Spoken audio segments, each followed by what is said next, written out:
Hello, hello. I can hear you fine, but can everybody else? That is the main question here. Let me lower the volume a little bit. There we go. So hello everybody who is watching. If you guys can hear me, that's good. But the biggest problem is, can you hear EBC? Can you hear me?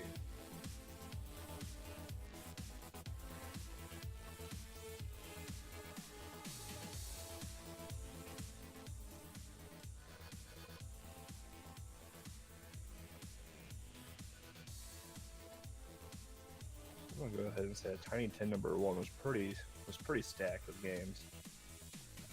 You can hear EBC, but a little low. Well, I cannot higher the volume on my end. No. Crank me up. I lied, I can't crank me up. I'm all the way up. I'm also all the way up, so I have no idea how I would change that. I adjusted my mic a little bit, maybe that's a little bit better. Scream into the mic. I am good at yelling. I'll get a little closer to the mic, make this real comfy. I hired my desktop audio a little bit, maybe that helps. Much better? Okay, that's good. Alright, let me turn down this music. There we go, because this was some random music. Anyways, welcome everybody who joined us to watch the Tiny TT7 reveal. Hopefully a lot more people will come in, but I kind of have a feeling a lot of people will go with the I didn't know anything about it again, like usual. But yeah, we will be going through all the Tiny 10 games in order for Tiny TT7. And we kind of did something a little bit different than usual. What normally happens is that I play through the games in one sitting just to show the games. This time we got a music video. We got a video with all the actual world records for all the games. We're gonna be talking over them, trying to help people out with some tips and tricks, casual and speedrun wise, and at the end we will reveal the date, so that's how we're gonna do it today. Anyways, I'm gonna load up the video here, so EBC, get ready. Born ready. Alright, here we go, and I'm gonna press start in 3, 2, 1. There we go. As you can see, our first game is gonna be Kirby's Dream Land 2.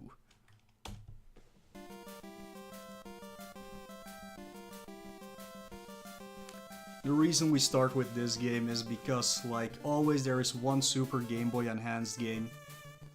And for people who are actually playing on a Super Game Boy 2, this takes a little bit longer to set up, so we start with it, so everything is fine from the start. You're the Kirby expert, so I'm gonna let you talk about this the most, I think. Oh man, expert at KDL2. Oof.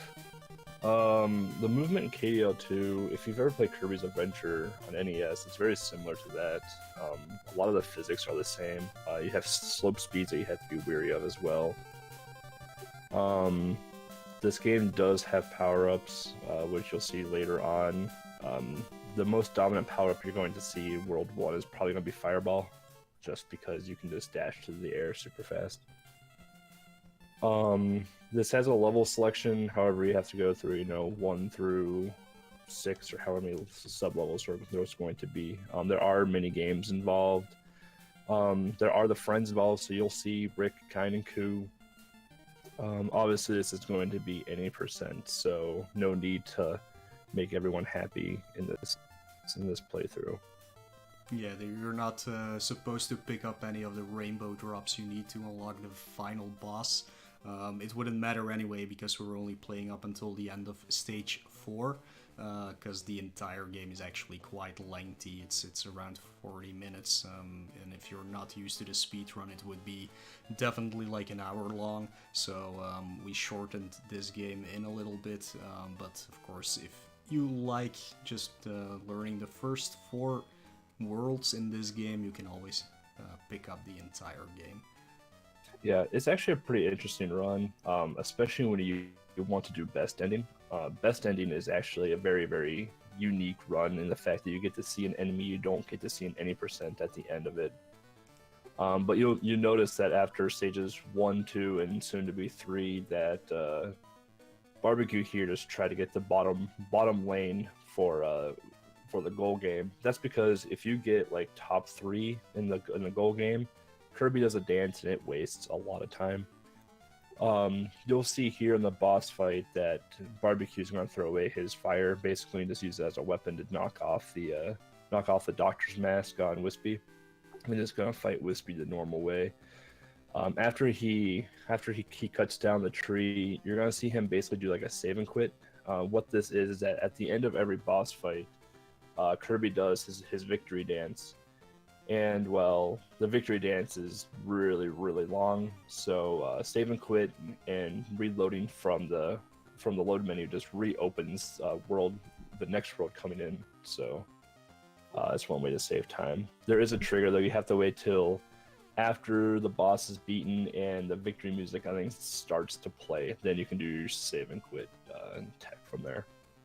Yeah, if you're doing this a little bit more casual and not going for a really good time during the Tiny 10, you can just like let the fanfare play, let the dance go on if you really want to. But if you're going for that top tier 10, you better learn how to save and quit properly, of course. Yeah, so you're probably seeing Ku now. Ku is probably gonna be your big savior through most of this run. Ku, much like in Kirby Dream Land 3, it's pretty much a very mash heavy thing, and Kirby's hitbox is extremely weird. You're gonna see in this level here that Gordos are gonna clip right into Kirby. The hitbox for this is actual Ku's hitbox, so anything that touches Kirby is not going to actually hurt Kirby at all. And the way that this game operates in terms of hitbox or in terms of hit points is your animal friend has its own hit points. So once those 6 points are gone on your friend, you lose your friend and then you're just back to Kirby again. The reason this is important is that Ku can fly over all levels. Ku is really fast. And you're going to see here that Barbecue Sauce is probably going to get Sir Kibble, which is the guy that throws the blades around. Doing so, it's going to allow Kirby to shoot three blades out at once. So your powers do change a little bit depending on the friend that you have.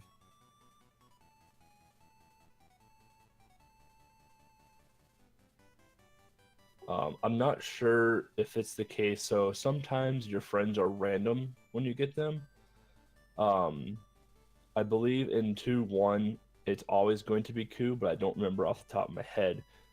There's a chance that you can get Rick, Ku, and Kine, and obviously Ku is going to be the fastest through World 2. Once you get into like later levels, such as like World 3 or 4, I believe it is, you're going to want Kine, which is the fish. You never want Rick. Rick is completely useless. Yeah, I think for the first 3 worlds, the actual animal friends are set, because they're like kind of based on the animal friends themselves, the entire worlds. And I think only from 4 onwards you can get random ones here and there, but also not in all places. So we will be seeing that when we hit stage 4 or level 4.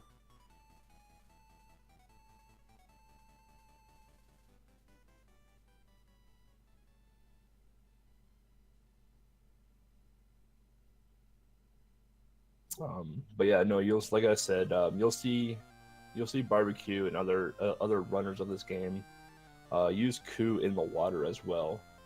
And obviously, movement is a little bit slower. However, in this game, it introduced currents in the water, so you'll see that I think in 3-1 or 3-2, where Ku is still actually faster because dominantly in the level you're still going to be out of the water. And you can't get Kine in a timely manner, so keeping Ku through it is not all that bad. And plus, you have the 3 blades to shoot around. One thing to note, though, just like in Kirby's Adventure, if you lose a power-up underwater, you lose that power-up forever, basically.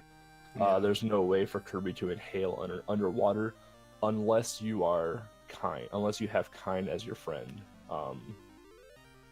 So keep that in mind to those wanting to run the game. Yeah, this is where you normally pick up kind by going through that side door, but that's not part of the route, of course, so you just keep on using Ku here for the rest of the game. Well, for the rest of for this world at least.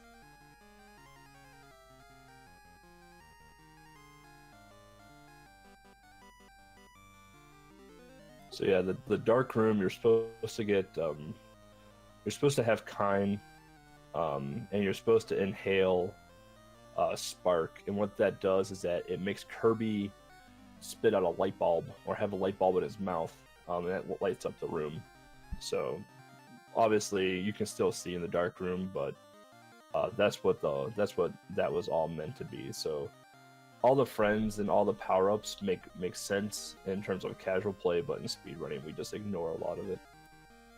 Yeah, there's really no reason to really use up most of the weapons unless you're going for those rainbow drops, who are always encased in a special type of block where you have to use one of the abilities to get through, or multiple ones in later stages, but that's totally not part of the any percent route anyway, so you can just ignore that and just use the weapon that you actually do need to be able to progress through levels faster.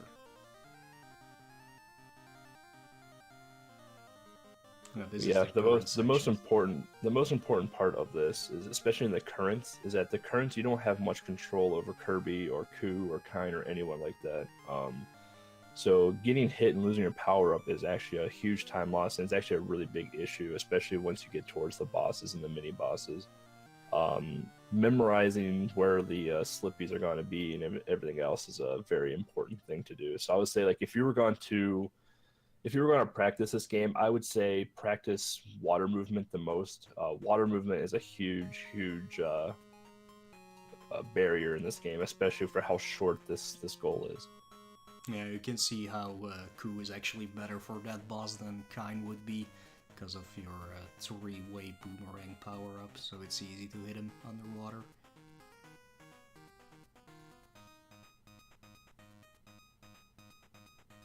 So yeah, going into Iceberg, all of you can just assume that since we're going into a snow level, ice physics are going to play a role.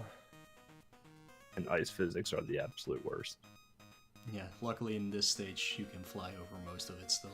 Yeah.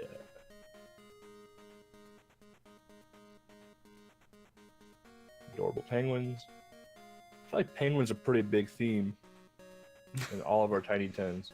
There's always have some sort of like penguin, some bird. Well, birds are usually in every game out there. That or bats. Oh, bats are the worst. No bats in Kirby as far as I know. At least not in this one. Not in this one, no. I can't think of any bats in the Kirby games. I can't come up with any either, actually. Is Kirby the only game that does not have bats? They have plenty of birds, though. So here in 4.2, we have wind currents now. When you're just normal Kirby without Ku, running against this is hell on earth. And if you flutter up with Kirby, meaning if you press up or double tap A to become puffy, the wind will just take you away. So like if you're trying to go against the wind and you accidentally puff up, like you're going backwards pretty far. So there's when you're going against wind currents, you try to want to keep Ku. As you see here, when you go into like side rooms like this, you can't keep your friend. But it's all good. Yeah, it's just pretty mandatory to keep Ku for stage 4-2 up until then, because otherwise you would have to do another mini boss fight just to get Ku back so you could get into the current room there. And because you kept him in your team, I guess, throughout stage 3 and the start of 4, you can just immediately use him, so that saves a lot of time. Yeah. Fire is going to be a big deal in this stage since everything is ice. Obviously fire melts ice. So making sure you have a firepower up through all of this is a big deal. Something we haven't touched base yet at all, though, is the ability to have a powered up star. So unlike Kirby's Dream Land 1, where if you inhale 2 objects at once or 2 stars at once, it only counts as 1 damage. In Kirby's Dream Land 2, you can inhale 2 objects, 2 enemies, 2 stars, whatever it is, and you can have an enhanced star that you spit out that actually does extra damage to whatever you're shooting at. Yeah, and also it goes through enemies instead of just disappearing after hitting an enemy, so if there's something behind it, you will also hit that, of course. Right. So you can see the fish out of water tech here. Ice is good when you want to go fast, because when you're using ice, you can always keep moving while using it, and then you just freeze things around you and just push them off the screen. One thing with this game is Kirby's Dream Land 1 had a lot of lag to it just because of the amount of sprites. This game also has a decent amount of lag to it. However, it probably won't play much of a role due to any percent right now. This game is fairly optimized in terms of coding. But once you start doing like 100%, like you're having a bunch of stuff on your screen getting those rainbow shards, and you have a little bit of an issue. Yeah, so like when I was looking up all the times for the games, like the final split for this one, for the goal for the Tiny 10 at least, would be for the world record 14 minutes and 22 seconds. So that's a time to strive for, but I always put on estimates as well for the more casual players, and I think a 20-minute time for this goal is definitely very, very doable. Oh yeah, that's very generous. Even if you don't do like the coup and the kind or anything like that, like even if you don't keep your friends, or like if you use the friends in the wrong areas, like it's not that big of a deal, especially casually. Just, you know, power through. It's a Kirby game. You can pretty much power through any Kirby game. Definitely, and the game tends to grow a little bit bigger, and the levels tend to grow a little bit bigger after the 4th world. That's when first you get 5 levels, then you get 6 levels, then you get 7 levels, and some of them have some very weird mechanics that take up a lot of time, like for instance in the cloud world, where you have to like drop through all of those mini clouds and such. So anyways, that was everything about Kirby. Moving on to the second game, which scares a lot of people, Motocross Maniacs. World record time 14 minutes 28 seconds. Don't be discouraged by that time if you can't get it. It is very easy to get a 20-minute time in this game as well by not using any of the world record strats. This is going to be all you. I can barely get past track 6. Yeah. I know there's a lot of nitro and a lot of time involved. Sure, so your main concern is to have enough nitro to make some of the jumps in this game possible, but there is a mechanic that helps you out a lot, which a lot of people don't know when they start this game, is that whenever you go over a normal, like, hill thingy, if you keep up pressed while doing that, you actually go a little bit higher or further, which is actually something that helps if you're out of nitro. So that's something you definitely have to learn from the start, because a lot of these jumps you do not actually need nitro for, and a lot of people tend to just spam the nitro, run out, and can't finish the track because of it.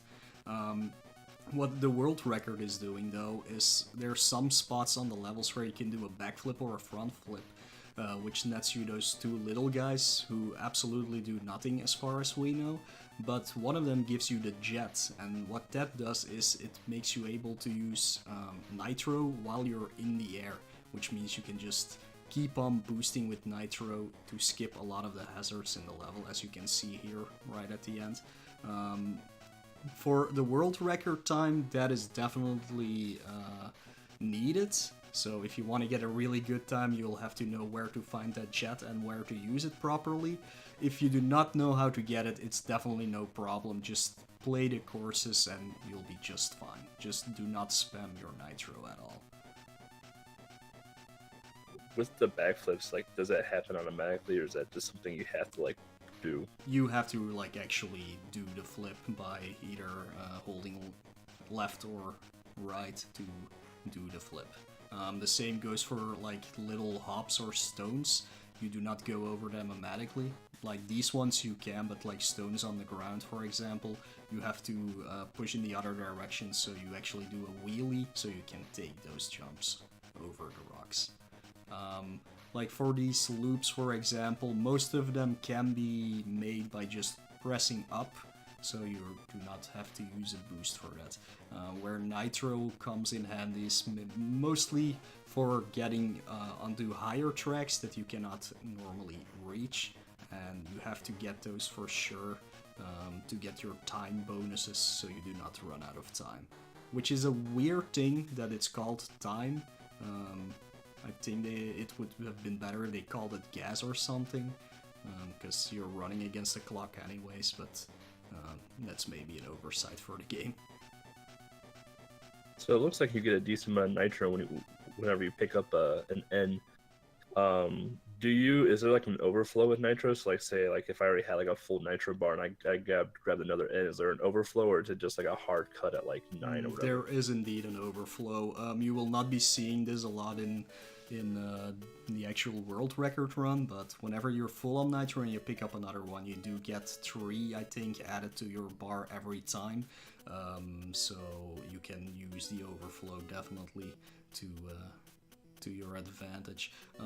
If you do take like the quote-unquote casual route, there's not gonna be many moments that you have too much nitro, but it definitely helps if you got that jet boost, so you can just spam it. As someone coming into this game brand new, what advice would you give them aside from not spamming nitro? Well, definitely make sure you know that you can press upwards up to go over some of the jumps. Just to not get discouraged by anything, like losing a round is kind of pricey on timing wise, because each track takes about like 2 minutes to complete. So getting a game over, getting a loss at the end of the stage can set you back a little bit, but it also, the tracks are really easy to memorize really quickly, so the second time you're gonna try it, you probably already have figured out how to do them without a hinge, so. And I know with this game, playing it myself in the past, that when you lose on a track, like you don't have to start from stage 1 again. You can pick up from where you left off. Exactly, you do not have to restart the entire game. That's what's good about this game. You can just pick whatever you want. We're also doing level A, which means you have the most time to finish all of the courses. Plus, we're doing solo mode, so you don't have to worry about the CPU either. I do made a casual tutorial on this, which you can check out on YouTube. Like, we have the links up and everything. When we give you the link to the website where everything is on, so you can always check that out if you need a little bit more help with this, but it shouldn't be too much of a problem.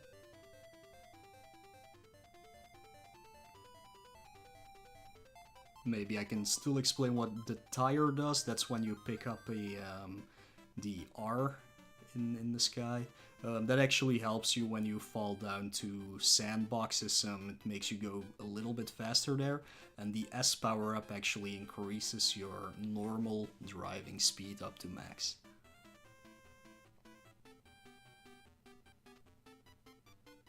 So the little bars above tire and jet, I'm assuming that's like your engine heat. Does that play a role at all in this game? No, that's actually just your speed. So normally it goes up until those 4 last ones, but once you pick up the speed boost, you can actually gain those 4 bars as well.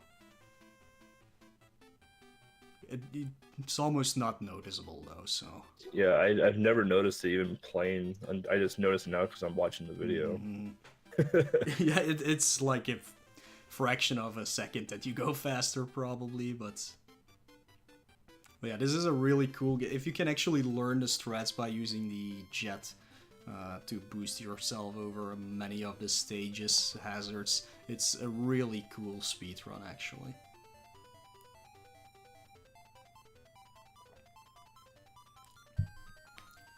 sadly, there's not much more I can say about this game. The first 4 stages are easy enough, but after 5 and especially 6 it gets really, really hard. I think actually 7 and 8 are a little bit easier than 6, but again, like, especially if you try to practice for the Tiny 10-7, getting a 20-minute time shouldn't be too hard. I did it basically blind, so...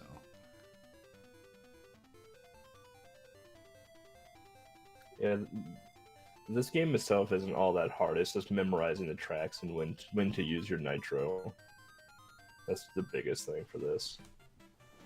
Yeah, always make sure you go the upper route, because that's usually what the game wants you to do anyways. So that's where all the pickups are, like the time extenders, more nitro and stuff like that. If you want to be a crazy guy, you can do backflips all the time and front flips all the time. But make sure you, of course, do not crash, because that's gonna make you lose a lot of time. Yeah, and also, like, staying on bottom route, you notice that, like, the bottom floor gets a little lighter, like a lighter green. That slows you down, so you kind of want to avoid that.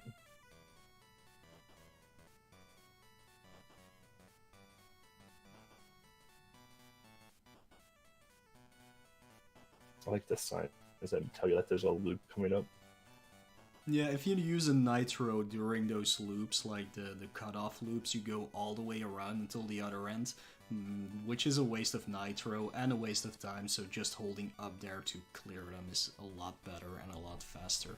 And also maybe a lot easier, because you do not have to, like, adjust your bike to go into an entire loop.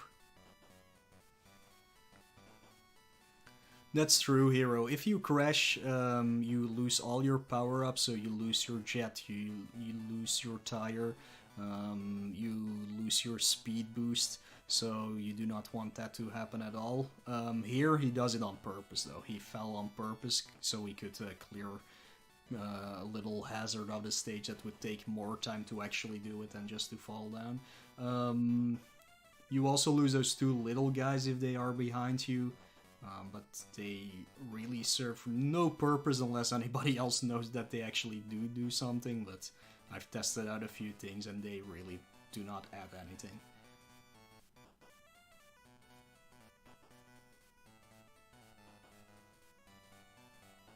I like the inspirational go sign every once in a while. That's good. Need that motivation. Another tip I can give you, do not hold up the entire game. That's not a good idea, because there are some hazards where you have to, like, fit through, like, an upper part of a loop and a down part of a loop. And if you keep holding up while trying to clear that, you will just bump your head into the wall, which makes you fall down completely. So it kinda sounds safe to just always press up so you can always clear those little jumps, but that's actually a bad idea, especially from stage 4 onwards.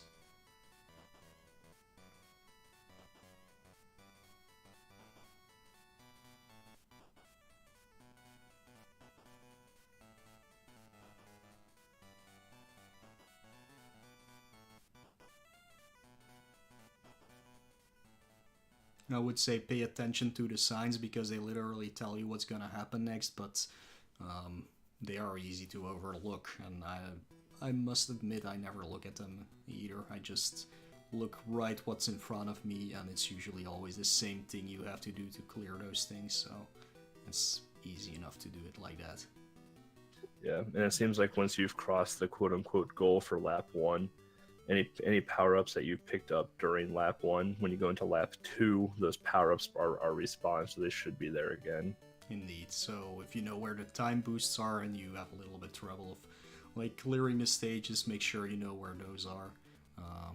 And as you can see here, he has a lot of nitro and he has a jet booster, so he basically just skips the entire stage without ever doing anything. So that's gonna be fun to see during the race, who actually did put a lot of time into this game and not, because it's an early game, so the lead can grow a lot if you really practice this game.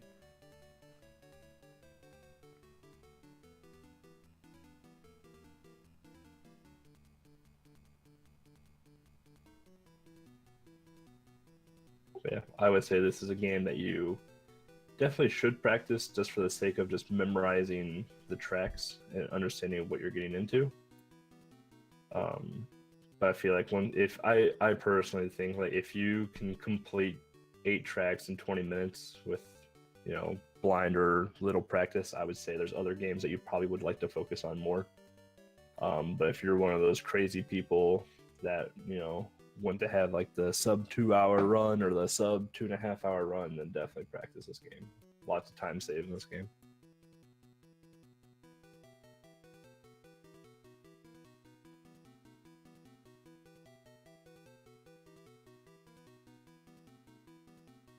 I also expect this record to be broken by you guys practicing this game.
I love that you can just fly through the air.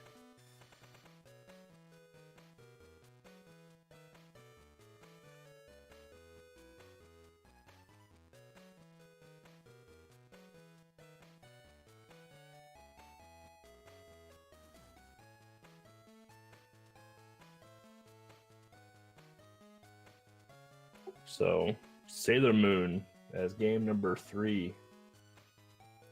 It said PLD on the screen, but I believe that record was somewhat recently broken by Brandon Hero. I don't know the exact time, but I believe that's the case. Apparently I muted my mic. I have no idea how, but that's a thing that happened. I was wondering what happened to you. Yeah, as I was saying, Hero actually did beat the record for this game already. It's now, I think, 6:10 or 6:11. So this is the old world record. This is a really hard game to learn. There's 2 things you need to do. It's press right and press A. So I think a lot of people will have trouble with this game. Yeah, it's pretty hard. Unbelievably hard. Blinded will definitely take you 8 minutes for sure. This is a really long time. Something to note about this game, since this is a Japanese-only game, the title screen is Japanese, and there are multiple options to choose from. I believe it's the top right option, which is the arcade option. Otherwise, you'll go into the RPG option, and you'll be in all sorts of fun. Yeah, nobody knows how to beat that mode, but yeah, you definitely have to go. Not only do you have to pick up the arcade mode, but you also have to pick easy arcade mode. Not that hard is any much harder, but yeah, it's easy mode. So right option on the first screen and the left option on the second screen. But yeah, this is your basic platforming beat 'em up, I guess you can call it. This is probably the only stage where you move vertically instead of horizontally, but usually it's just keep pressing right, jump sometimes, shoot sometimes, and learn how to fight the bosses decently enough, and then you can get world record like Hero did. Yeah, I know in this game you can choose which girl you want to play as. Sorry, I don't know my Sailor Moon lore anymore. I know you can choose which girl you can play as. Does any girl give you an advantage over the other? Nope, it's all just cosmetic, so pick your favorite sailor. Wait, that's not right. I don't know the lore anymore for Sailor Moon. I'm a Shin-chan pick your favorite person. moon, but they're called after planets, so that doesn't make any sense. Pick your favorite whatever, waifu like PLD shows here, and just go with it.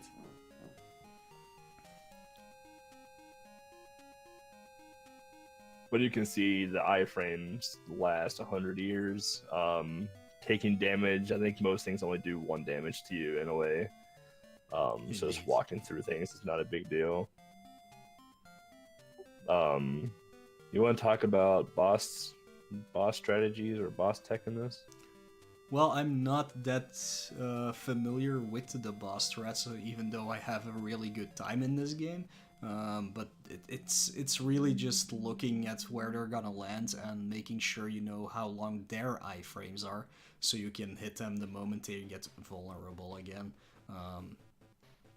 Like, most of them are just really waiting for you to be able to shoot again, so there's nothing really hard about them or anything.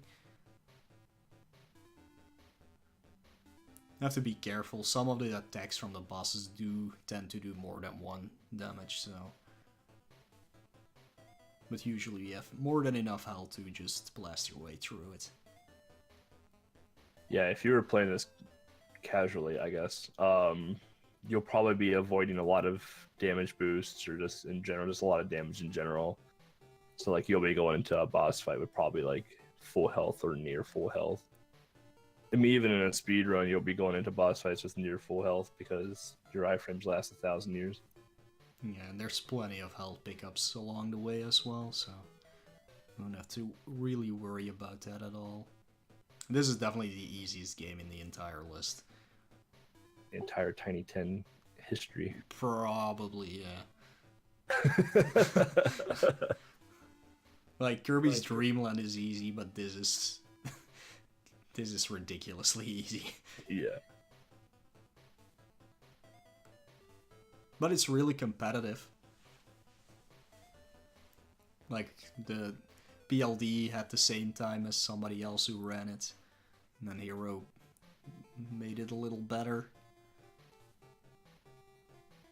I expect everyone that runs this to be Sailor Venus, by the way.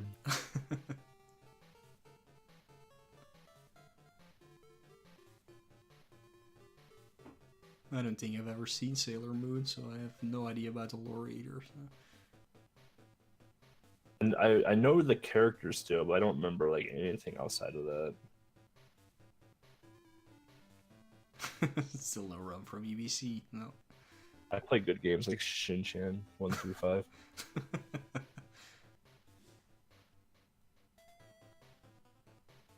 Yeah, this is the final stage in the game.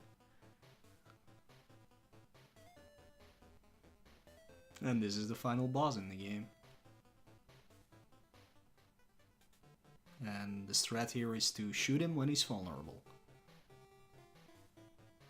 It's kind of hard to grasp, but...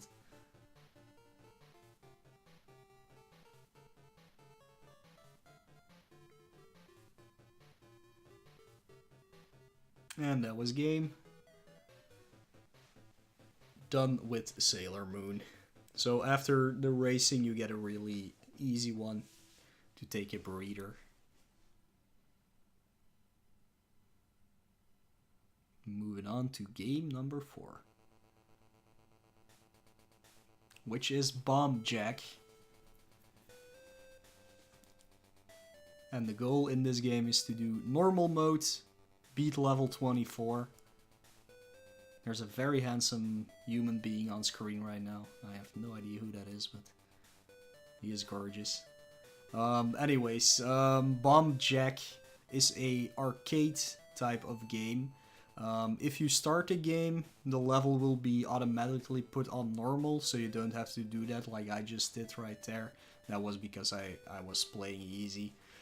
beforehand. But yeah, the goal of this game is to go around the stage and collect all the bombs and move on to the next stage. You have a few lives to do this with, and you have 3 continues, but that is more than enough to get through the 24 stages we have picked for this goal. There's actually only 12 stages in this game, but the game loops 5 times, getting harder during each loop. So if you want to actually beat this game, it's 60 levels in total. And that's it. Are there real strategies to this game? Not really. Just make sure you know how the movement works. If you press and hold A and press upwards, you ascend at a very fast pace. You can use A to float down, so you can keep pressing A repeatedly to float down. And you can also press down to move down a lot faster, so that's the way how you are gonna be able to move around the screen. You also see some things show up here and there. There's a B, which is just bonus points. There is a P, that is a extra life. And there is a smiley face, or... No, the enemies turn into a smiley face. I don't remember. We'll probably see it anyways. There's a power-up that changes all the enemies into bonus points. So I actually haven't played this game yet. I noticed that there's some bombs that are lit up right now. Do those play a purpose at all? Do you want to get those first, or is it just like effects? That is, you can like get the bombs in a certain order to get more points. So if you follow them by going through the ones that are flashing, you get more points, but that's literally all that it does. You do not have to worry about that at all. It doesn't change anything. But yeah, I picked up that P ball, and that changes all the enemies into yeah, I don't know what they are, into some kind of blocks that you can pick up for extra points. Now I'm wondering what the extra life one is though, because I don't remember.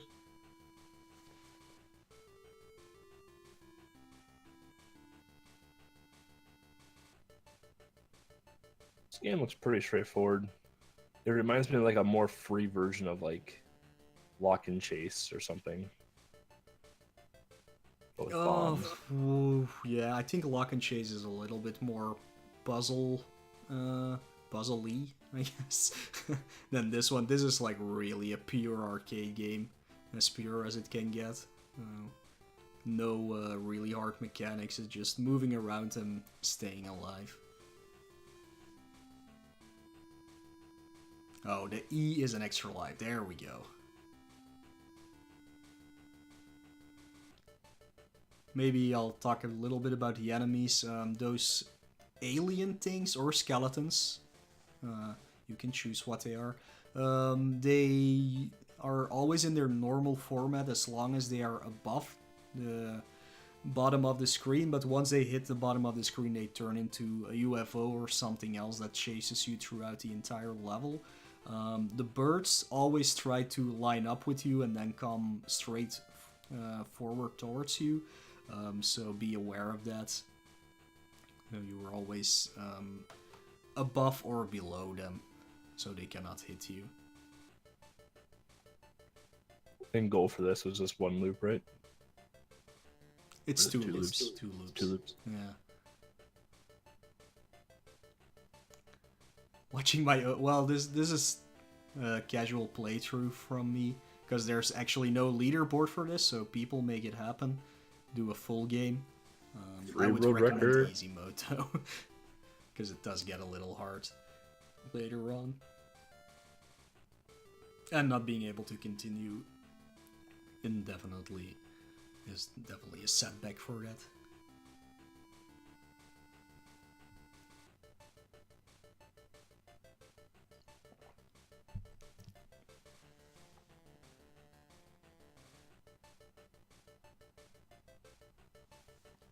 Also, I'm horrible at arcade games, So my time is nothing to write home about, so I'm sure a lot of people can get a better time than I will have in the end here.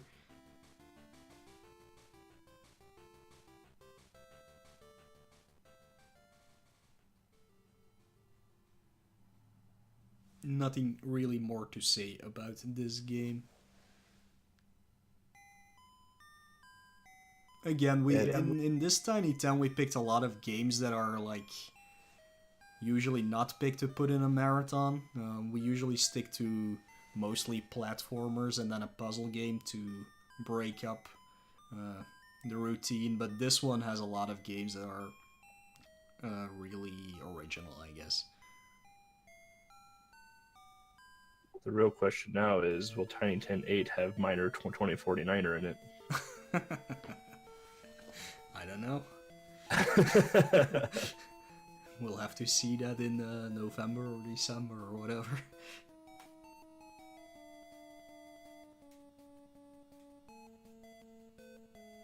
Anyways, I'll talk about the music in the background, which I thought I was doing before, but apparently my microphone was off. So the music in the background are all songs from all the people over at Monochrome City who picked their 5 favorite Game Boy songs, and we're gonna like put them out in an album everybody can download for free, because of course we do not own the rights to any of these songs, so we can't make money out of it, sadly. But it will also have like a booklet, a digital booklet, with some notes from all of us why we picked those songs, why we think they're great, and you can like listen to them while you're driving to work or something like that. Here's the final stage.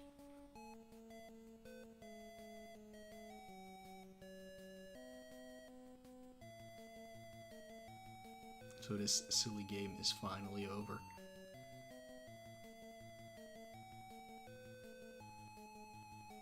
The game actually looks pretty comfy, honestly.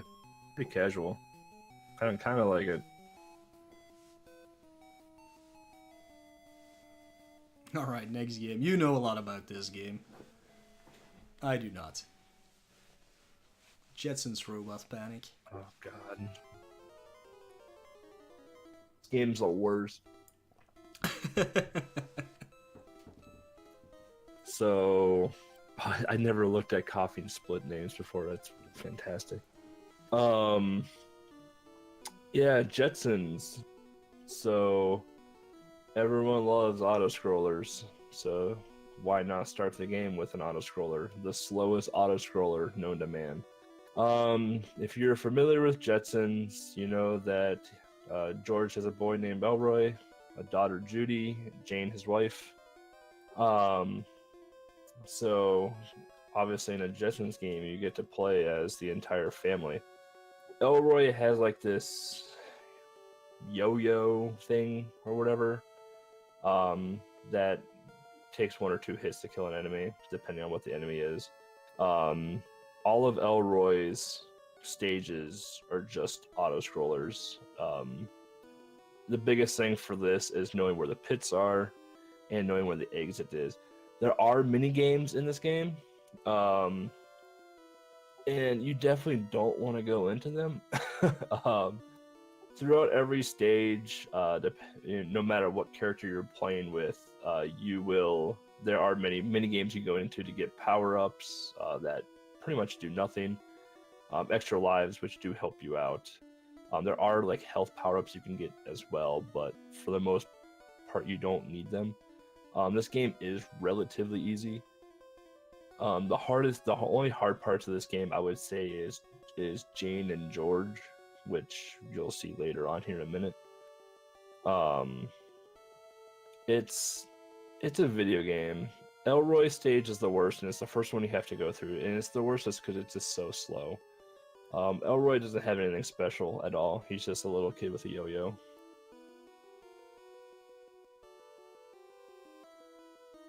That's all there is to say about Elroy. Elroy's dumb. No one likes Elroy. He doesn't have any friends. All the fun comes when we get to play as Judy, because she has shoes.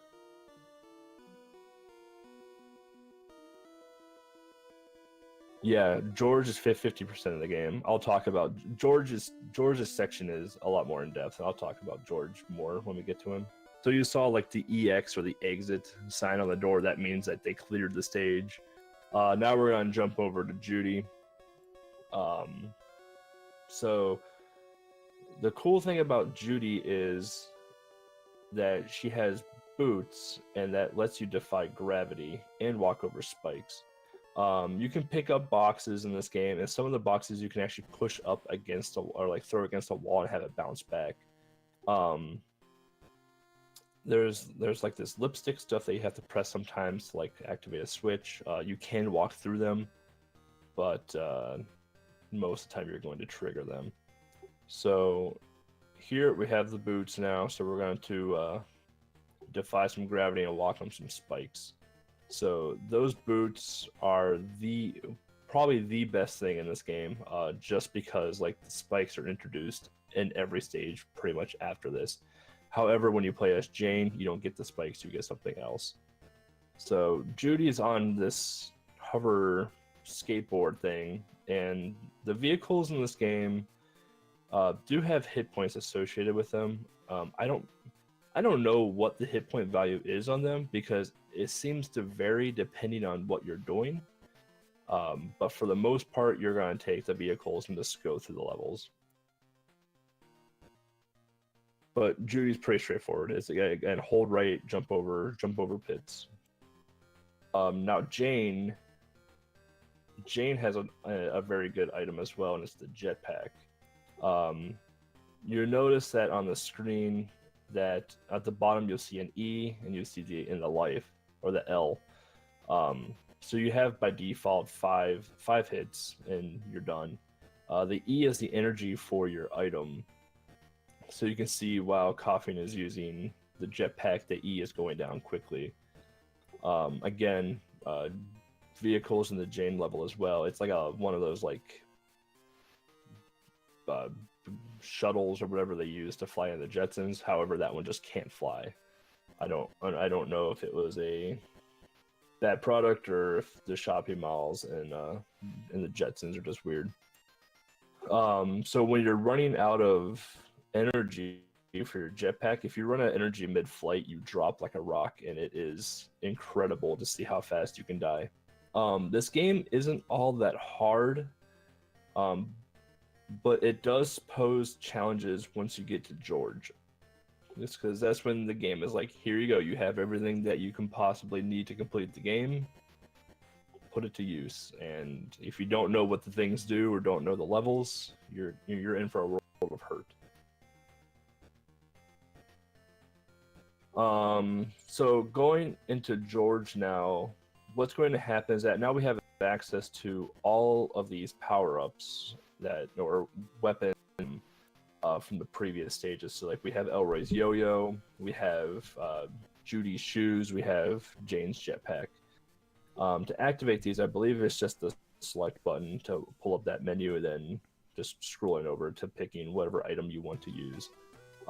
Most people casually will probably use the jetpack over most things here, just because the jetpack is generally a safer approach to a lot of things. So here you're gonna see some puzzling, where coughing is just going to like move some blocks around, because if he didn't move those blocks, George would have had to reflip the switch and figure out how to get past them. The black bubbling stuff down below, that is lava, so if you touch it, you die. In the George stage, I don't remember if it's in part 1 or part 2, but if you flip the lipstick switch, it'll trigger a timed event where the lava will start rising into the actual building, and you have X amount of minutes basically to get the heck out of Dodge and get to the boss as fast as possible. Again, it's a voluntary switch that you can hit, but if you don't know that switch exists, well, have fun. Yeah, you can totally skip that switch, so the first time you're gonna play this game, you're probably gonna switch it, but next time you know which one to avoid at least. Yeah, I definitely hit the switch the first time I played this game. I was even flipping that switch when I was speedrunning this game, because what I usually do is just go with what I know from my own playthrough of the game. And I did not know you could just skip that, so I lost a lot of time the first few times I tried it. Yeah, a lot of people will like jetpack over it or try and jump over it. If you land on the pixel before like the lipstick top part, the switch part, you can actually land on the edge of it and just walk through it. A little bit of a tight jump, but it's doable. Yeah, this is a part where you casually definitely will be using the jetpack, but you really do not need it if you know how to use the boots properly. Falling in that thing is not something that should happen, by the way. So, phase two of George here, I guess, is That was a switch, I think. Or it was another one that you can just skip. yeah, that's that switch right there, the sewers. Yeah, that's when if you trigger it, the lava starts coming up. There are switches in this that will actually activate shortcuts as well. I don't know if we see it in the run. I don't know if they're faster, but there are switches that do activate shortcuts to get into the stages. You would think a shortcut would be faster. Sometimes in this game, it's not, just because of the dangers that it puts you in. You're noticing a lot of spikes and a lot of animal and a lot of robots right now just on the screen. That's going to be a very common theme through the rest of this phase here. All right, so yeah, he does get the shortcut. So if you go through that door, you have to take the long way through this section of the level here. But taking a shortcut, it puts you past probably the hardest part of this like mini stage here. And then just follow the arrows, honestly. The arrows tell you exactly where to go. Just have to be careful of the turrets that are shooting you, because when you get hit in this game, you get pushed backwards. And once you're in the air, if you don't have any energy for your jetpack, well, you're falling down into the spikes. Here's the final boss. Well, only boss, I guess, in this game. The only boss. Yeah, you need to wait until Cogwell actually opens up his thingy-majiggy, his UFO, to be able to hit him. If you learn how to time your yo-yo properly, or ball, I think it's a ball, but I'm not sure. If you can time it properly, you can get a lot of hits in. If you wanted to do it a little bit safer, keep in mind that if you use the boxes with a bomb on it, they actually do more damage than the normal boxes. But yeah, if you learn how to do this, you can actually destroy him in 2 cycles. Otherwise, it's gonna take a lot longer. Yeah, when this game first got brought up, Infinite Mystery was the one that initially laid down the route for this game, and it was down to like, I don't know, 16 minutes, 15 minutes, something like that. And then I was like, oh, this game looks cool, so I took it over. I got the game down to like 14 or 13 minutes, and then Coughing decided to grab it and run with it, and realized that there was a boss strat at the end to like speed up the game by like almost 2 minutes. Yeah, it's incredible. It's a fun game. Casually, it took me a little bit longer to get through, but once I learned to route a little bit, it was really fun to play. Anyways, our next game is a shmup called Battle Unit Ziot, and this is probably the easiest shmup ever made. Yeah, it's that handsome fellow again. He's really cool. This game also has probably one of the best soundtracks of the entire Game Boy library. It has amazing music. Anyways, the way this game works, you're constantly going downwards. So you have to boost yourself back up to stay on the top of the screen, or the bottom of the screen. Maybe that's a better route. Doesn't really matter because it's an auto-scroller. But the one thing you do have to keep in mind, unlike a lot of shmups, actually mashing the shoot button puts you in an awkward position, because pressing B twice makes you blow up, like kind of your desperation move, which makes you lose life. So you just have to keep the B button pressed throughout this game, so you do not accidentally blow yourself up. There's a few power-ups in this game. There's a P and there's a U. Those are the ones you do want to pick up. There's another one which gives you a laser. I think that's the L one. That one you do not want. That is a very bad weapon in the game, and you really do not want to have that on you, because this spread shot thing takes down most enemies that are on the screen, plus it destroys bosses super fast. Here you see the first boss, for example. Knowing where to position yourself helps definitely a lot in this game. But it's really easy to figure out. You do have to keep in mind that your sprite is pretty big, so dodging bullets is not always as easy as it seems.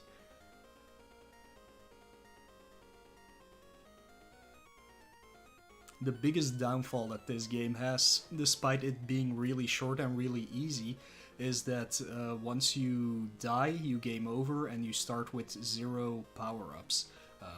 Which makes the game really, really hard, but doable. But then you really need to know the layout of the stages perfectly, and you need to know how to do the bosses perfectly.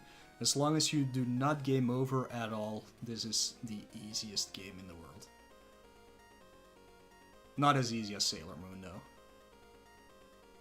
I don't think anything can be easier than that.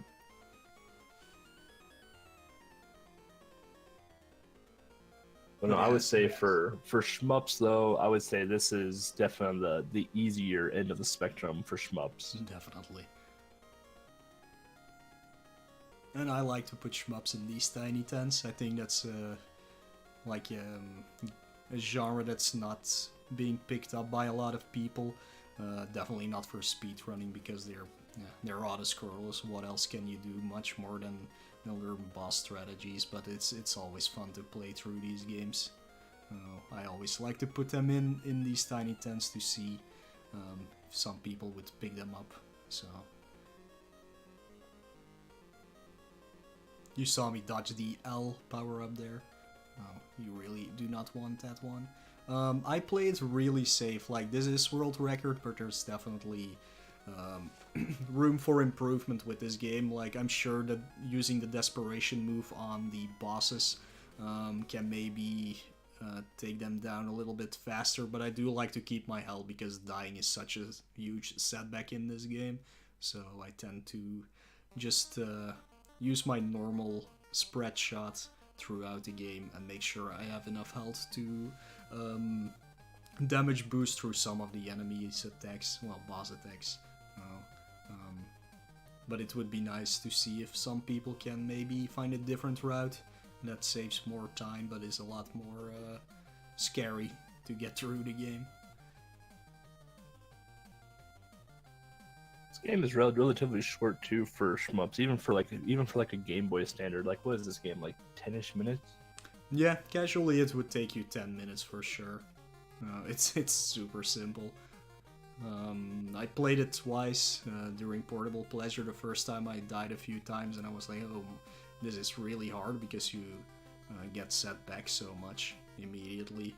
But then once I learned the levels a little bit, and there's only 5 of them, it's super simple to get through. I think it took me half an hour in total.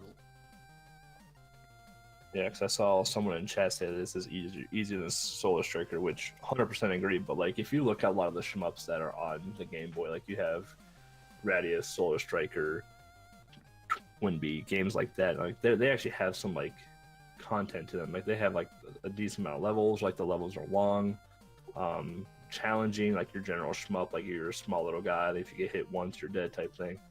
This game, you actually have like you have hit points basically, and like your power ups are like pretty much take up almost the entire screen, depending on how many power ups you get, and depending on the power up you get. If you get the lasers, you shouldn't be playing this game. The laser is powerful, but it's just way too slow, so it's just better to get the spread gun. Here we go to the final stage. I always stick to the top of the screen. Again, maybe it's easier if you go to the bottom of the screen. Maybe there's even more power-ups to pick up there, so you have a little bit more health regen throughout the levels. It's not like this game has been routed super properly, but I think the time that I got in it is already really good, so would be nice if a lot of other people pick this up. I know I did Solar Striker as well recently, and only like 4 or 5 days later, someone actually came up with boss threats and such, and pushed the time down a lot more. So that's always cool to see.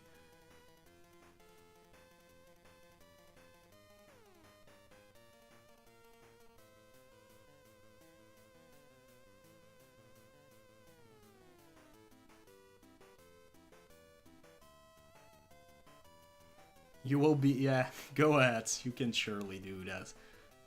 There is certainly time to gain in this game.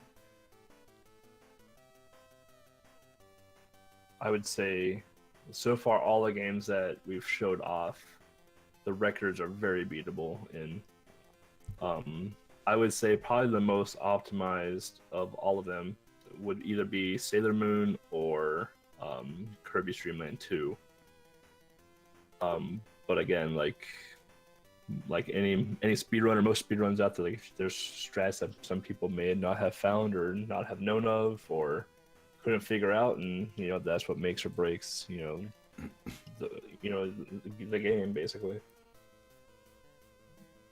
Yeah, that's still like the main goal of these Tiny Tens, to put some games out there that either have seen many runs, no runs at all, or that's just a lot more people should be playing. So yeah, as you can see, a sub 8 without much effort. Definitely everybody can get that. An 8-minute in this game is easy to get, so hope you have fun with this shmup. Was indeed world record.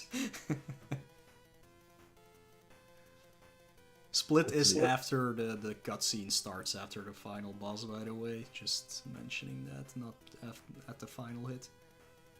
Like that you and I share the same excitement face after PBs or world records.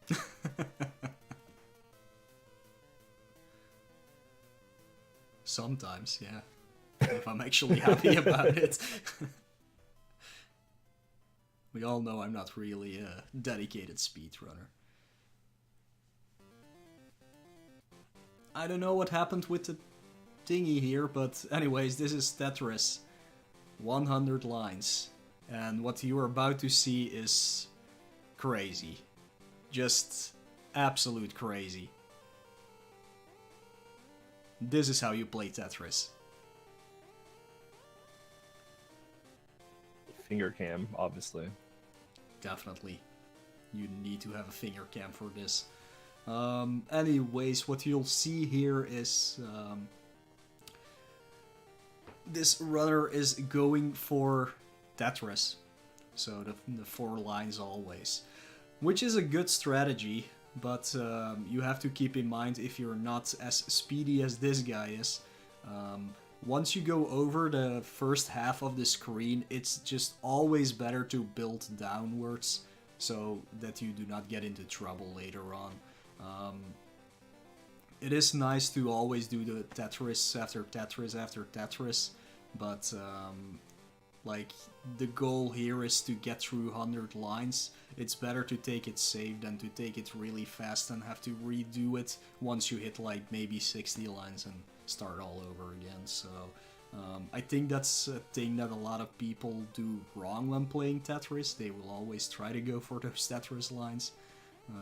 But yeah, keep in mind that it's definitely better to keep the highest block at the center of the screen at all times. The issue I always have with Tetris, I'm no expert at this game by any means. The issue I always have is I never get the pieces I want or need in a timely manner. Yeah, that's definitely a problem. Like, sometimes you get really lucky with all your blocks, sometimes you don't. But it's the Game Boy version is probably easier than the NES version, or it's just better programmed than the NES version. I don't know which is the true statement there, but compared to the NES version, this is a lot easier and smoother to get 100 lines in than the NES version.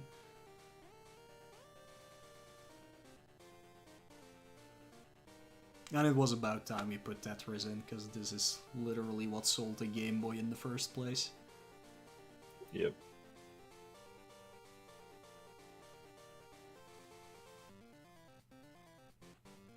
And it was either this goal, 100 lines, or do the other mode and try to clear it. But I think that would have pushed a lot of people off.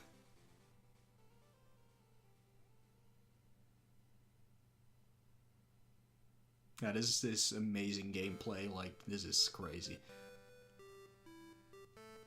I can't even press the directions that fast to move them to the side.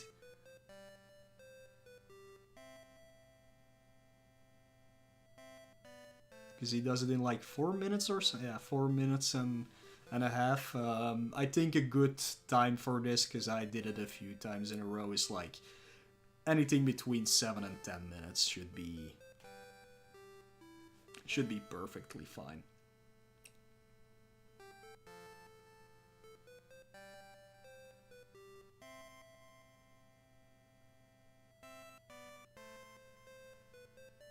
I would definitely never build my stack so high.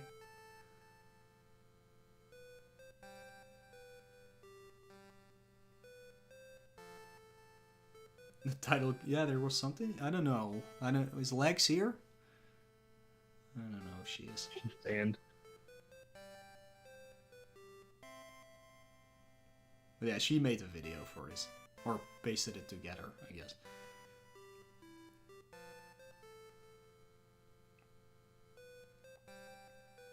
I'll go ahead and say this guy's slightly better than me at Tetris.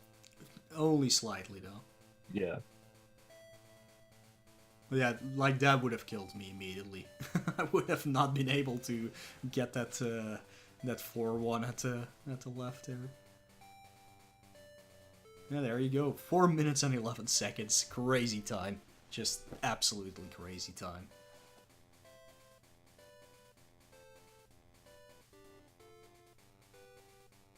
Who's gonna beat the record for this? Hero is. all Hero at this point. Can't have a world record video with a Sonic towel while playing Game Boy. Yeah, that's true. There's no Sonic on Game Boy.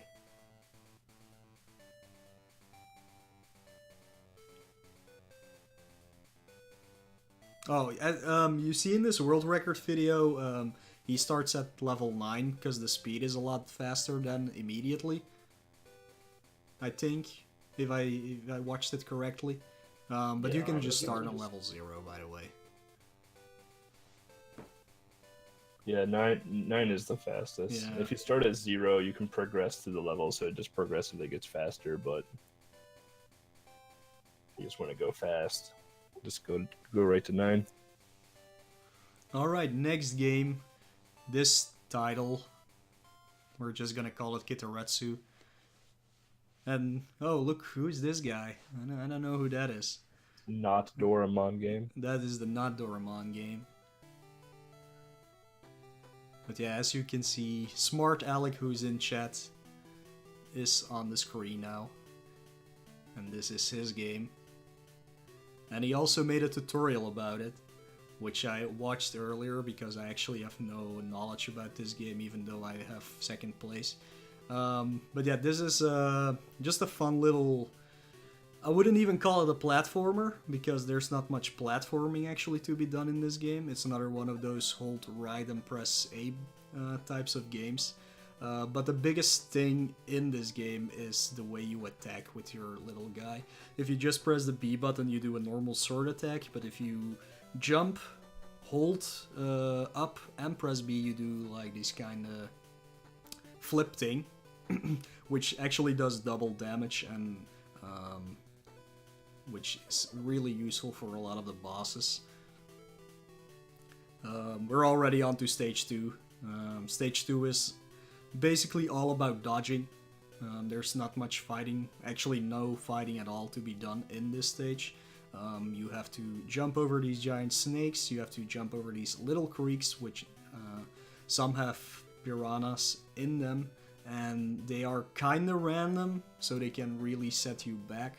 But what you want to do in this level is take as little damage as possible, just like in any other stage, because actually getting hit gives you like an animation where where you can't move for a little bit. It does provide you with quite a few iframes, which you can definitely use to get through other obstacles. But yeah, getting hit definitely always sets you back in this game.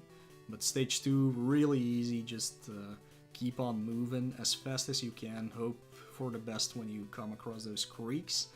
And during this part, you have to take it a little bit more slow. Some of these bamboos you can actually break, like that last one just before the snake, but most of them you cannot actually break. At the bottom of the screen, which is now at 0, 0, that actually says how far you are from the end of this stage. And here is the worst part about this game. The bonus stages. So there's like all these different bonus stages, and the goal in them is to get 20 points, because then it stops the timer and you can move on. The thing is that most of these games are pretty much random. Like this one, for example, each normal bubble, so not the blinking ones, can give you either 1, 2, or 3 points. And the blinking bubble either resets you back to 0 or gives you 10 points. So what you want to do is get 20 as fast as possible. Probably best in the marathon to just avoid the blinking ones. So, otherwise, you'll just have to wait until the timer has run out. This is one of the actual platforming stages, I guess, the third one. You're up in the clouds. Some of these clouds have jets in them. You have to position yourself on the correct one, because some move faster than the other. You want to take care of these, is it Raijin or Fujin? One of those Japanese thunder gods. So they don't knock you off the stage, because depending on where you fall off from the clouds, you can get pushed back quite some distance from the start of the stage again, so you really want to know how to avoid those thunder gods. And then you're up to the boss, where you'll be using the stronger attack. You can hide in the bottom left or bottom right corner to not get hit there, but you want to really do the swing thing so you can hit him twice every time. But keep in mind, the bosses do have iframes, so you cannot just spam your attack, at least not on that one. This is another bonus stage, kind of the same deal. You want to grab those balls in your basket. Need 20 of them, no balls that give you like 2 or 3 in this one. I really hate this stage, this bonus stage.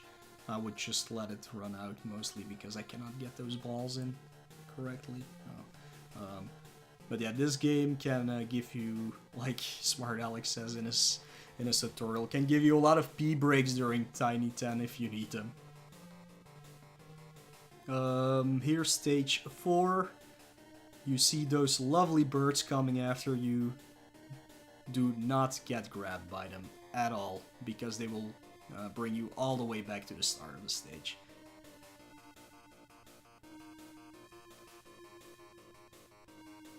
Those birds remind me of the pterodactyls in Joe and Mac. They kind of do, yeah. And if anybody has played Maru's Mission, where those, what are they called, chimeras are, that bring you all the way back to the start of the level, these birds have the same mechanics. What's Maru's Mission? No one's played that game. A lot of people actually played that game. No one. A lot of people did. And maybe it will someday show up in Tiny 10, who knows? Not before Shaq Fu. Maybe, yeah. But yeah, this stage is all about like using the little turtle to get through over the water. When a bird spawns and a fish spawns, try to take out the fish first. But you can always use your flip attack in the air to like hit multiple enemies, so that's a good thing. The boss here is coming up. If you stay on the right side, like right next to his neck going upwards, that's actually a safe spot if he bites down, and you can duck there, so you're safe. But again, you want to use like your jump twirl attack to finish this guy off fast. Cutscenes and title screens in between you can all skip by just pressing start. Do not hold the direction though, because then your input, start input, does not register for some reason, so do not keep your left or right button pressed. Another bonus stage, same principle, you need to score 20. If you press A the moment a ball hits you on the head, it goes a little higher. Yeah, you want to get them in as fast as possible, of course. And if you do not want to deal with this, you can just wait. Which is not a good thing, of course.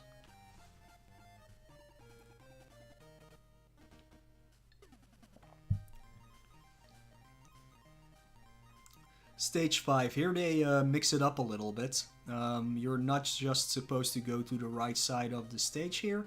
You actually do have to kill all the enemies on the screen.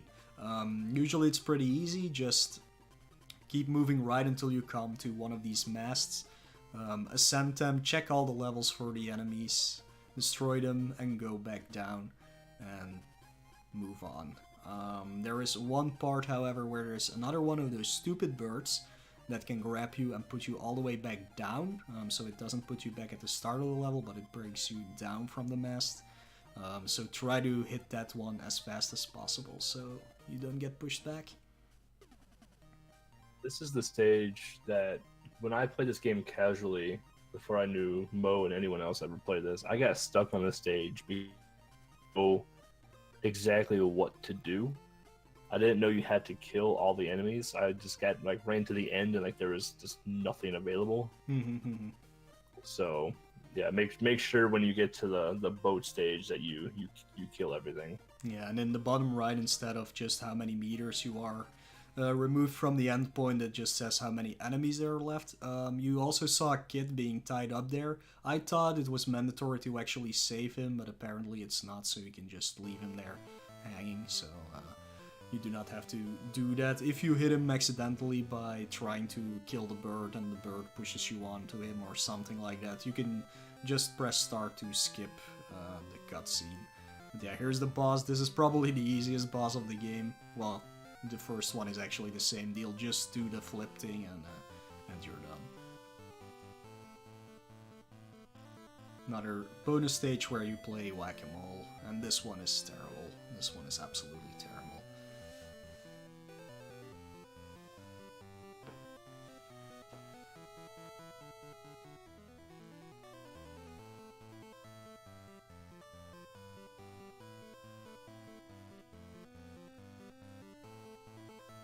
You can only hit these guys when they're fully out of their hole, so not when they're still coming out. This minigame looks awful.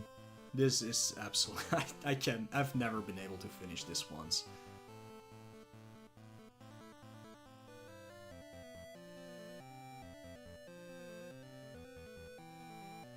But yeah, better get ready for those bonus games. You can skip these boxes, but I wasn't paying attention to the tutorial at that point, so I don't know how it exactly works. But otherwise you just have to hit them a few times and they go away, and then you can progress through them. This stage also has a kind of different tone to it than the normal just go right stages. Once you reach the end, when you're going to the left, you will have a cutscene with a girl who tells you something, but unless you can read Japanese, you will not know what she's saying. But you have to go back, and there will be ghosts spawning here, and you have to destroy 15 of these ghosts to be able to progress. And as you can see, you can manipulate their spawn a little bit by just moving back and forth there. What I did was actually always try to get 2 ghosts on the screen. I don't know if that's faster or this is faster. So yeah, you can definitely use this to your advantage.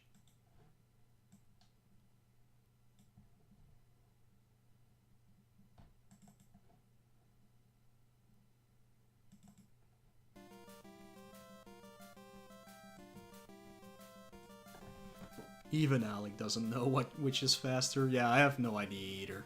Oh.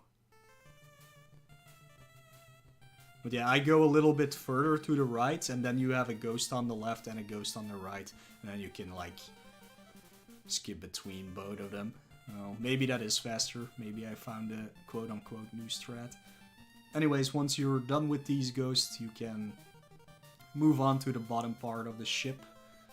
And then it's just go to the right, go back to the left, and you're done with this stage. Be careful of spikes and other ghosts flying around.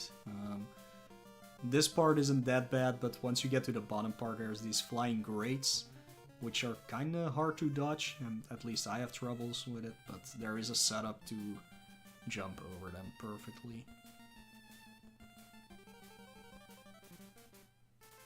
Yeah, I never got this far into this game, so this is all kind of new to me. I've watched Alex run before, but I just never understood the game mechanic enough to like understand like what's happening. Yeah, these are the flying grates. They're very weird enemies.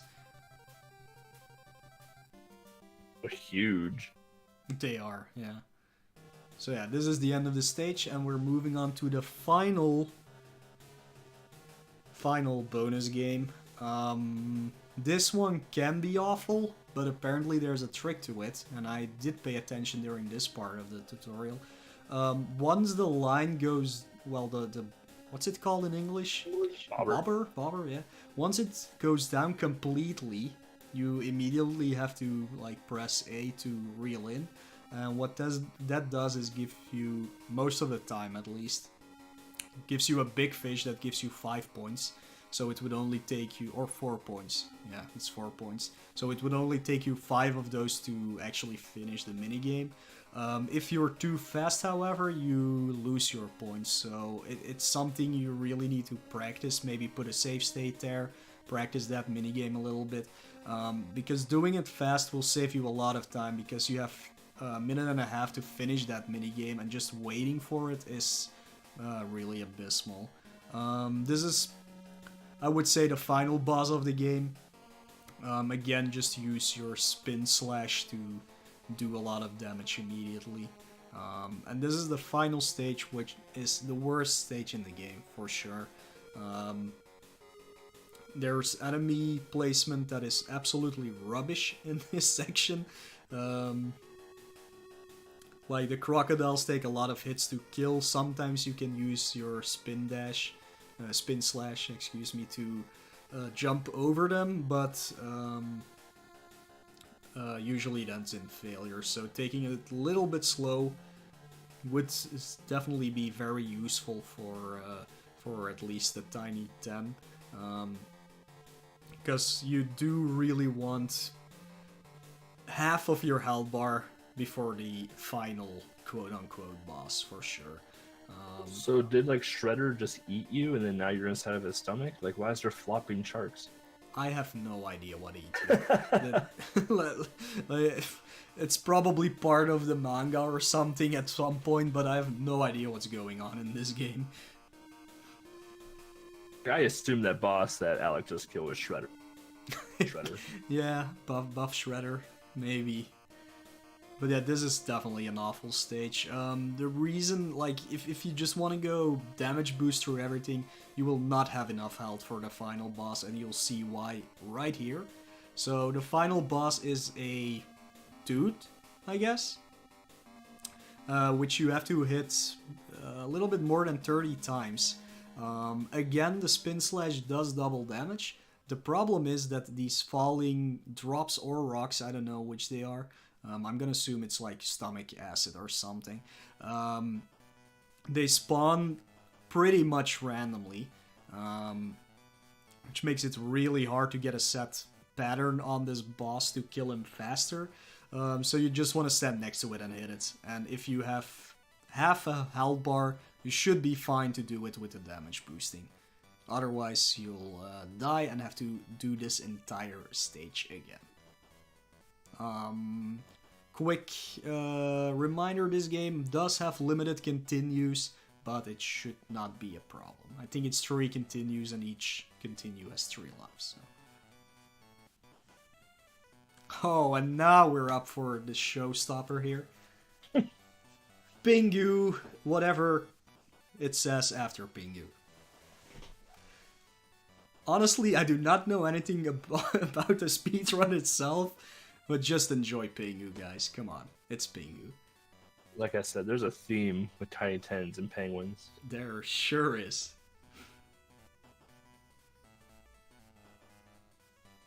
But yeah, this is basically a collection of mini games, kind of like the Shinchan 3 and 5. We will probably make a return into one of the next Tiny Tens for sure. We do have to put them back in there. But yeah, this is like watching the show. You move around a little bit. You play a mini game.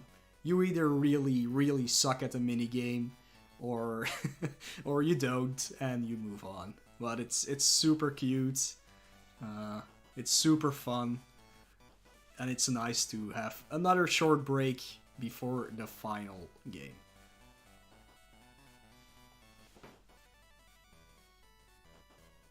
Yeah, I don't get the story behind it or anything, but yeah, it's just a lot of mini games. Hockey is the best one.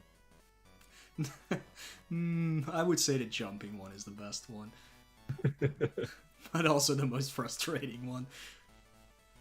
But yeah, the first one is a fishing minigame. I have no idea how the point system works. Sometimes you catch a fish and it gives you a lot of points. Sometimes it doesn't. This is an even worse fishing game than the one in Kitaretsu, apparently. But you have to like get your goal, which is 100 in total. You're on a timer. You have 3 lives, or 3 baits, I should say. If one of the bad fish grab your bait, you lose 1 life. It can also happen with the tiny fishes, if you do not pull them in correctly. That blue fish is probably 20 points, right? Yeah. The thing is, it's random, so you have no idea when they will show up.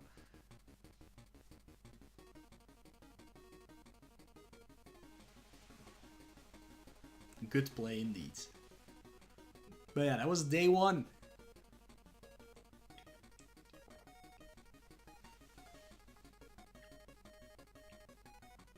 What a game. This is just amazing. This is an amazing game.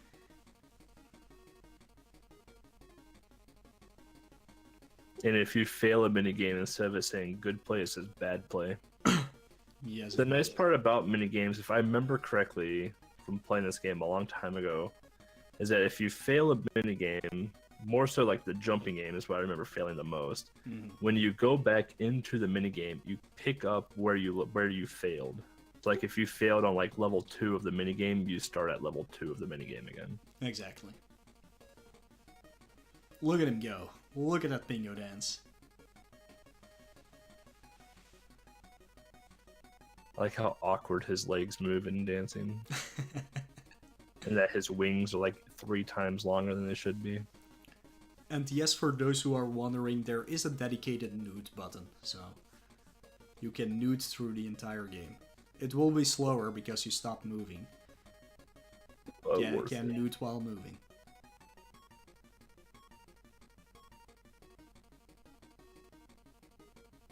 Igloo memory minigame? I've never seen that. Oh no, I know what you mean.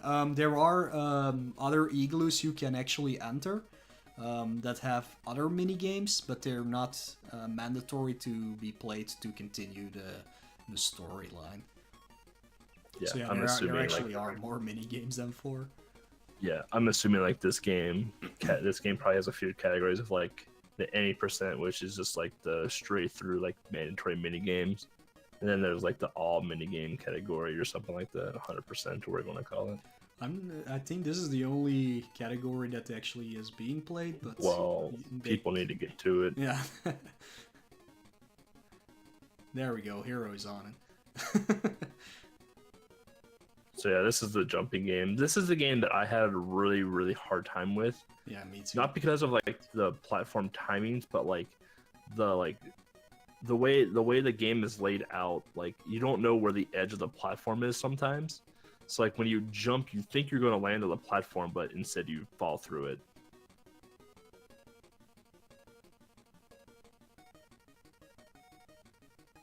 I remember watching Yumo do this for like a showcase, I think it was, and just falling through platforms because you and I had a very similar issue with the platforms. Yeah, that was when we were doing the Tiny Town research last month, I guess.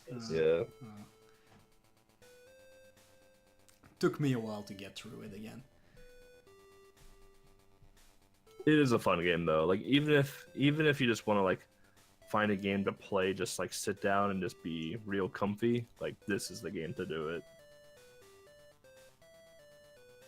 And they made a lot of Pingu games. Yeah, sadly only one on Game Boy.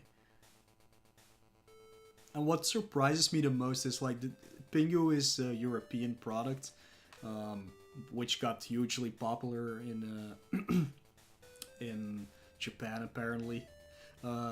But it's kind of weird that they did not release like this game in Europe itself, because there's so many things like Asterix or Spirou or what else do we have?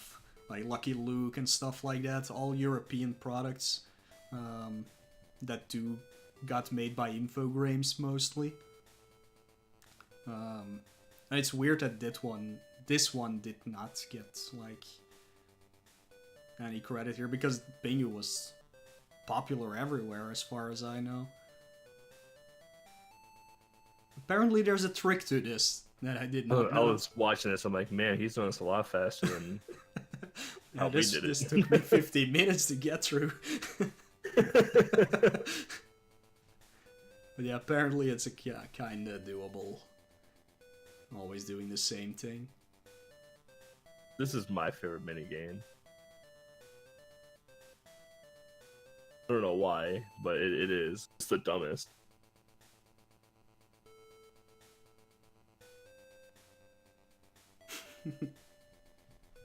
Yeah, that's fast. That's really fast. Real fast.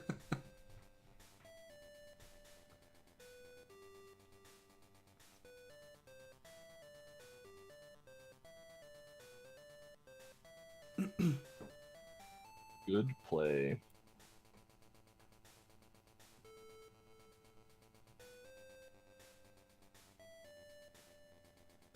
I love the sprite when he just like is so depressed. He just like flops on the ground. It's like a big giant blob. It's amazing. Like the can you call it a cartoon? I guess. Cartoon was also amazing. So much fun. And like the sprite when he breaks the vase.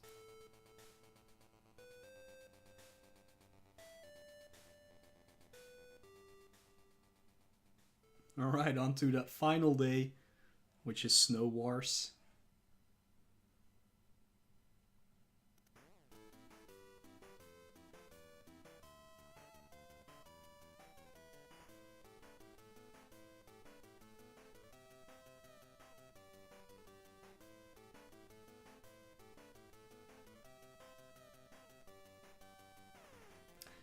You don't know what happened?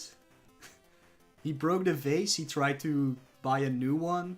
He had to play hockey to get money. Oh no, to get a fish to buy the new vase. But the vase was gone. So he went home all depressed like. And then his father actually already bought the vase.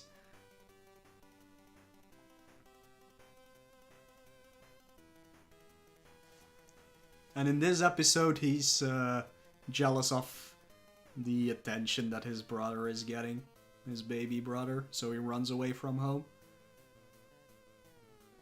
Has a snowball fight in the process. Yeah. What I can say about this part is if you stay behind the tree layered stones, they can never hit you.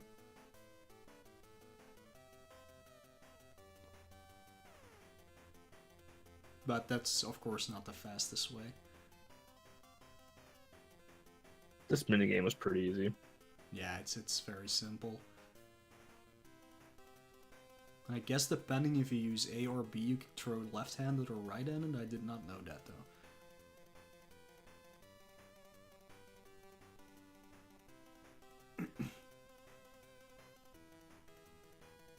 Good play.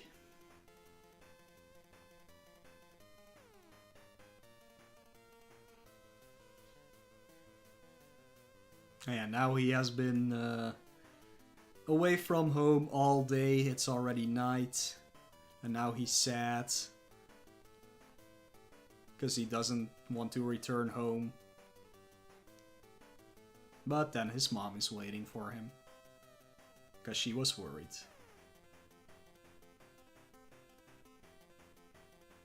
I didn't realize penguin legs were that long. And that's the end of Newt.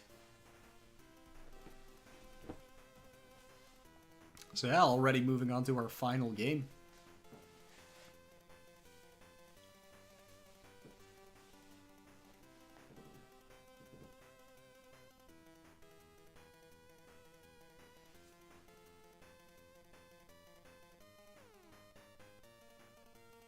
Unless Lex is gonna make us look through the entire credits for Pingu. Wanna put it past her? Mm-hmm. Kinda looks like that's happening. Banned. Oh well, makes it exciting to figure out what the last game is. For those of you who haven't seen the list yet.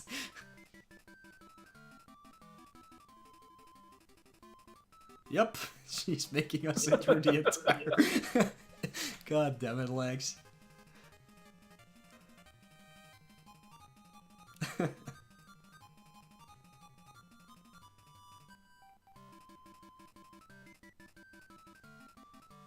Yeah, Super Mario Land 2 again. 100%. No.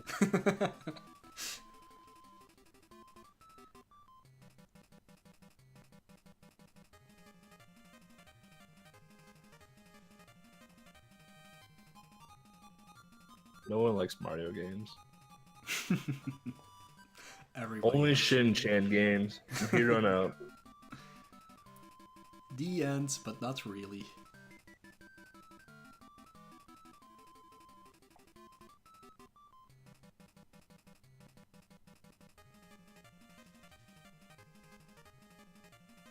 Alright, open the curtains for the last game.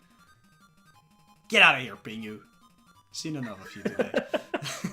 There we go. It's Wario Land Super Mario Land 3. And this is so much fun because you are all gonna learn glitches. Probably the hardest glitch ever, where you skip a bunch of levels. So we're gonna start off skipping the entire first stage and just moving on to the next one. So yeah, the way that works is this game was not programmed that well on the overworld map. So what you do is actually press a diagonal input. So in that case, it's, I believe, down and right at the perfect pixel. I think it's like perfect frame. I think it's like frame perfect, but really easy. And you just skip the entire stage. The main thing in this game is, not unlike Super Mario Land 2, where you use the bunny ears to fly over a lot of stuff. In this game you do the same with the jetpack boost, or the, I guess it's also bunny, I don't even know what this is. Let's just call it a jetpack boost, which you use to fly over most of the levels. This is the best Mario game, by the way. It is, for sure. The big problem is you can only get that jetpack boost in that second stage in the route we are taking. So losing it is a huge setback because it will make you go slower. But no worries, the goal is still doable without ever using this jetpack. in 15 minutes, so it's really easy. Yeah, I'm with the jetpack, like in Mario Land 2, where if you mash like the A or B button or whatever it is, you can kind of float forever, like slowly start going down. With this game, you have a set amount of time with the actual jet itself, so once your jet starts to run out, like you'll start falling a little bit, but if you immediately just start mashing B or A, whatever it is to trigger the jet, you'll just keep going again. Yeah, indeed. One thing to keep in mind about this game, not all stages, but most stages require you to have 10 coins at the end so you can open the exit door. So the route makes sure there's always 10 coins right at the end that they can use, like SR in this case. If you pick up more, each time you have 10 coins and you press up and B, you make a 10 coin, I guess it's called. Which you use to open the door. So if you have like 20 near the end, you can actually just remove 10 and then use the other 10. And why that is because it takes a lot of time at the end of the stages to like put your money into your money bag. So you want to try and avoid that. But if not, it's not that big of a deal as long as it's only a few coins. But yeah, you can see the jet can be used for a lot of things, like your sprite is not as big as you might think, so you can fly through some spikes. By using some enemies, you can even skip over parts of the levels, like jumping over that part, because there's actually no ceiling there and stuff like that. It's a really, really technical speed game, but it's easy technical. So it's not like Super Mario Land 1, where you have to be frame perfect meister for the entire run. You can definitely do some mistakes. Yeah, Wario's sprite is really weird in this game too. If you've ever like watched like Kirby Street Blade 1 or 2 runs and had the person like go through the actual game, like show you hitboxes of things, Wario is very kind of similar. Wario has a large sprite, but his hitbox is rather like it's kind of small. So there's some room for error when it comes to, like, if something's going to hit you or not. Unlike Super Mario Land 2, where something's 14 pixels away from you, it will kill you. So here's our first boss. Very easy, especially if you still have the jetpack. Bump into him once, he goes up, bump into him, dead. At the end of the bosses, you always get these 10 coins drops. Of course, you would just want to avoid all of them so you don't have to put them in your bank. So just jump over them a little bit. Here is just showing off, knowing exactly when the screen is gonna stop, so he did not pick up that last coin at all. Now we're moving on to the second world in this game, which is Mount Teapot. So you go back to the overworld map here, and this is Mount Teapot, so we're gonna have a lot of fun here. Okay, no, we're just gonna skip that entire world. So yeah, that's the fun on the any percent route. You just skip Mount Teapot, and you just go immediately into Stove Canyon. Same deal as with the first level skip, it's but not in the actual world screen, but in the overworld screen. Just press down and right on the perfect pixel frame. Keep messing those up, and you just skip the entire world there. We do have like a paste bin made by Vlak, posted on the Tiny10 page for Tiny10.7, where you can check out which levels you can skip this way and which direction you need to press exactly. yeah, there are other power-ups in the game if you've played SML 3 before. So you have like a bull helmet, which basically lets you charge. Obviously you have your jet hat. I believe there's one other one, I just can't remember what it is. There's the bull horns, there's the dragon hat, and there's the jetpack hat. The dragon, that's what it was. That lets you breathe fire or something like that. Yeah. But yeah, none of these get used, at least not during this part of the game. Again, this is a game with a goal, so it's cut off after a while. I think I'm actually gonna pick up this game because it's so much fun to actually play this. But after this, there's a few more like levels you can skip by using the overworld glitch. But there's also some out-of-bound tricks that makes you skip through a lot of levels, and so this is all really easy to learn, hard to master, of course. But yeah, as you can see, you skip another level there and just go straight to the final boss for this goal, at least. But yeah, this is a really fun game to play. Yeah, I've debated putting time into this game too. This is probably one of my favorite Game Boy games. Yeah, mine as well. I like Super Wario Land 2 a lot more, of course, but this one is where it all started, so I absolutely adore this game. I think the funnest part of this game is that, like, even if you don't like speedrun this game, but you just want to play it casually, like, there's so many different endings that you can have in this game. Yeah, it's just yeah, it all depends on how many cash you have collected throughout the game. So that's always fun. And there's also a hidden world that you can immediately, which you don't even have to go to, and it just has a lot of like cool little mechanics like that. Anyway, for this last boss, you saw if you have the jetpack, you can actually use his snot, I guess, to hit him once. Use your jetpack to pick it up before it falls off screen, and just keep hitting him like that. And that makes for an easy final boss fight for this Tiny 10. Anyways, that's it. That was the final game. So we made it through the entire list. If you want to check the list again, like always, we have it on the website.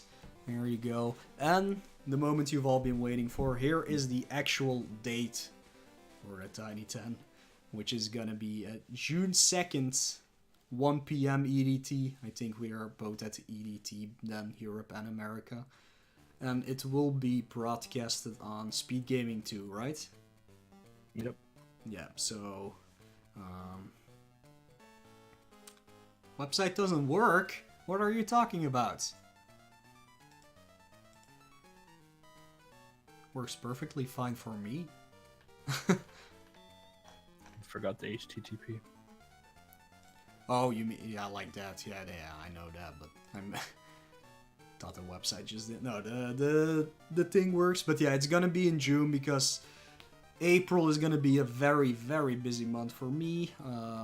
May is gonna be a very, very busy month for a lot of people who want to actually run the games or run the Tiny 10. So we're just gonna go with June 2nd.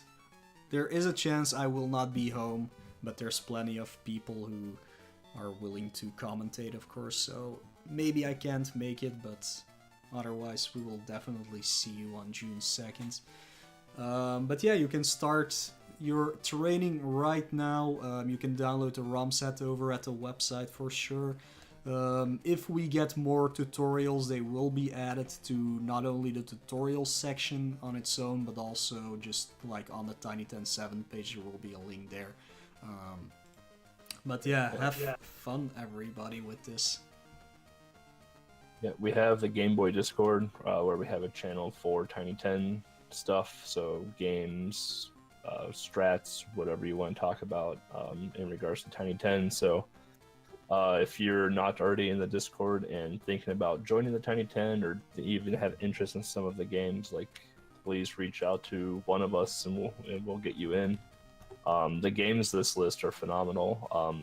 They're all reasonably timed and they're all a lot of fun. So yeah, unlike the last one where we had a lot of very difficult games, or at least games you had to put in quite a time to learn how the routing worked, this one is back to being kinda blind friendly. Some games might be not, but that's, I mean, if you do not put any time into practicing at all, of course you're gonna have like a longer time than people who actually do. But yeah, hopefully we'll we'll see you guys then.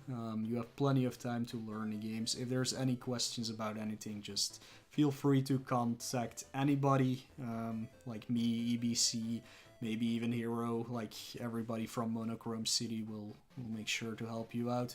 If you want a link to the Discord, if you're not in there, just let us know as well, because it's kind of a private Discord, not just anyone can immediately join. But yeah, that's gonna be it for us for today. I don't know if anybody's gonna stream or anything. I'm not, but we'll see if there's maybe somebody streaming some Game Boy stuff right now. And the answer is no. So I'm just gonna say if there's not, I believe RGL is doing their Atari 26 marathon right now. Yeah, let me see. Oh yeah, there we go. We'll host the good folks over at RGL who did the Tiny 10 remix. So go check out the Atari 26. I don't know what that is, but I'm gonna check that out as well. So how does this hosting thing work again? Anyways, thank you all for watching. Thanks EBC for co-commentating. And no problem. Yeah, we'll see everybody on June 2nd, I hope. So, thanks for watching. Later, man. Peace out. I cannot host from here, apparently. That is great. You gotta be logged into Monochrome's account to do it. Aw. Well, I'll just end the stream, and then I'll host when I get to my laptop. Have a good night, everybody.